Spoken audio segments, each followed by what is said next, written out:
What skills do you have to help you succeed? I'm pretty sure y'all can name a few.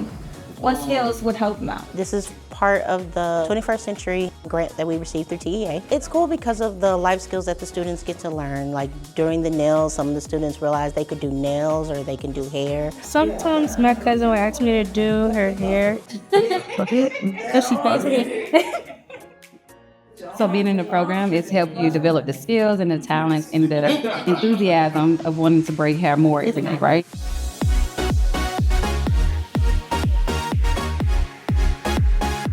I'm gonna take the skin off of this piece of ginger.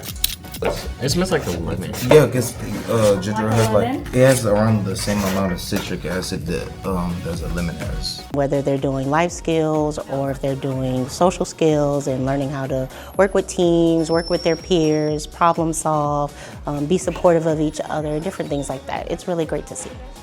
I say my most favorite thing to do is probably like the cooking part though. So it's more hands-on, but I learned to make new stuff.